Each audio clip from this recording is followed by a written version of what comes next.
my name's Zander. I am head technician here at Dirkman.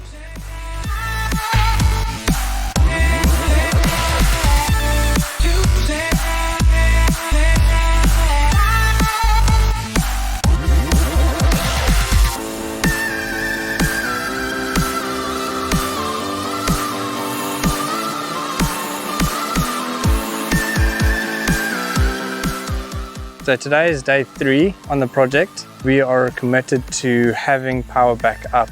So all fingers crossed that we get that done. We are focusing on getting the rails onto the roof so that we can start paneling tomorrow.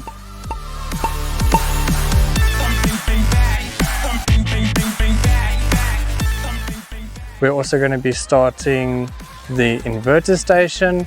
That is all the grinding and generator you can hear downstairs. On a remote farm, no power in sight.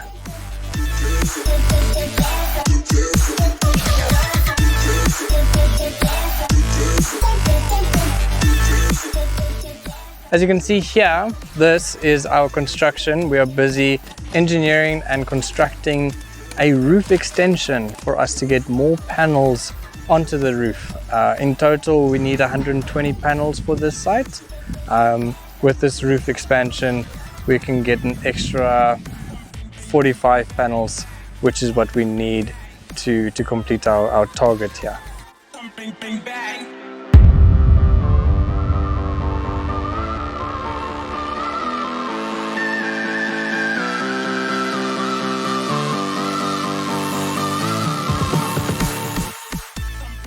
So on the roof, as you can see, we're putting sheets down so that we don't damage the roof as we walk up and down the roof. And shortly we're going to start measuring out exactly where the rails are going, start fastening them down, and then we're going to run stringing down into the inverter station. What still needs to be done is we need to get the rails up, we need to do the cable trays, we need to get the PV in, and most and lastly the panels need to come on. That's what needs to be done on top of the roof.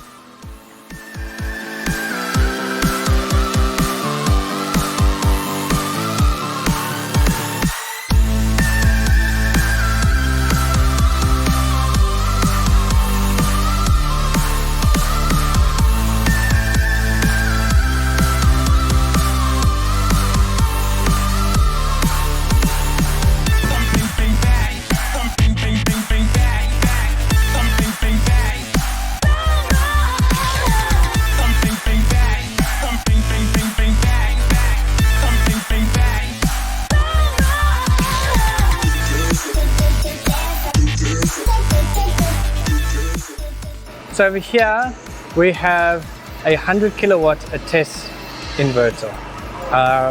The reason why we've chosen this inverter over all the others is because it has transformer based coils and it needs to run about 6 CNC machines. So the inrush startup current of these CNC machines is the reason why we've chosen this, because it's such a high demand to get the motors running and spinning at the same time. A bit more about the ATES. It's a very robust inverter. It'll be able to handle the punishment of the load outputs. This inverter weighs roughly about 600 to a ton, and it runs off high voltage batteries. So not your normal everyday, as you call it, household lead acid batteries or the modern lithium ion batteries. This is a high voltage version, which means it will take a lot more current and will help us just reduce the size of the cabling because of the high current.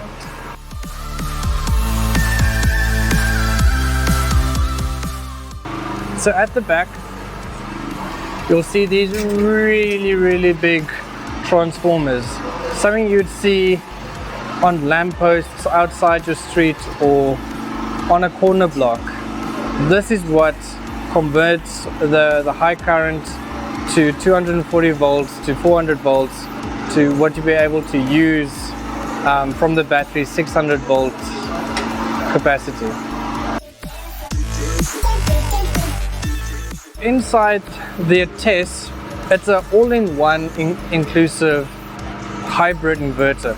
It's got your PV input, unfortunately only one PV orientation. It's got your battery breaker, your grid breaker, and a very fancy changeover switch, which will allow you to bypass the entire inverter system if there's anything faulty.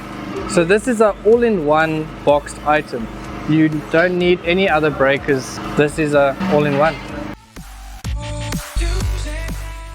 Hi guys, thank you for being on site with us again today. It's a pleasure to have Dirkman, our client, here, and just to be able to have some discussions around what got him to the point of committing to a solar system, and now after the system has been installed, commissioned and used, what it's doing for him in terms of quality of life and enabling work, seeing that he runs a small factory from the site. So yeah, over to Dirkman. Good day, my name is Dirkman. I run a small CNC shop from this farm here. We do mass production CNC work mostly for the mines and automotive industry. Over the past 2 years I've touched and gone on the thought of solar but never committed to it. But quite recently our main power supply was lost, so I had to commit to a full off-grid system that Dirkman installed himself. So Dirkman, it must have been quite a challenge to one day just have your power cut and to then on a short notice, I hear you were pre-emptying power or alternative power at some point, but having had to do it on such a short notice must have been a challenge. So what gave you comfort in making that decision in such a short time? Over the past 2 years we've gotten quotes from numerous people, mostly looking at between 30 and 50 kilowatt systems, not completely off-grid but to support us within those 4 hours of load shedding. But when the main power supply was terminated, there was no other choice. Generator was not an option because you were looking at between 800 and 1000 rand per hour, which is not cost viable. So the only way forward was solar. So Dirkman, I'm always curious to know, how did you get to hear about us, and what made you choose us for such a significant system solution? Yes, Dirk, it was a referral by word of mouth from close friends of mine. What drew me to Dirkman was the transparency in the quote and the way you came prepared to site. With the help of Helioscope, you already plotted out all the panels and you knew exactly what was my average consumption and what was going to be my output from the panels, and that just showed me that you guys were ready to go, and I didn't have time, so that meant a lot for me. Okay guys, so Dirkman's requirement was that they needed power to run his workshop during the day, as well as being able, seeing they live on the farm, have power at night as well. The average consumption on a daily basis would be around the 240 kilowatt. We went for the JA 545 watt panels, 120 of them. That produces on a good day roughly about 60 kilowatt PV peak an hour. His battery bank is sitting at 114 kilowatt total capacity. That gets their house through the night, and during the day the batteries will substitute the panels in even off weather days as well. So Dirkman is secured that he can continue his workshop work, making sure he gets the income going while being able to rest well in this lovely property of his. Dirkman, just thank you again from our side for allowing us into your property and being able to provide the solution to you. And we look forward to remaining on this journey with you. Obviously, we're just a phone call away, and we look forward to you being able to continue your lifestyle as you should.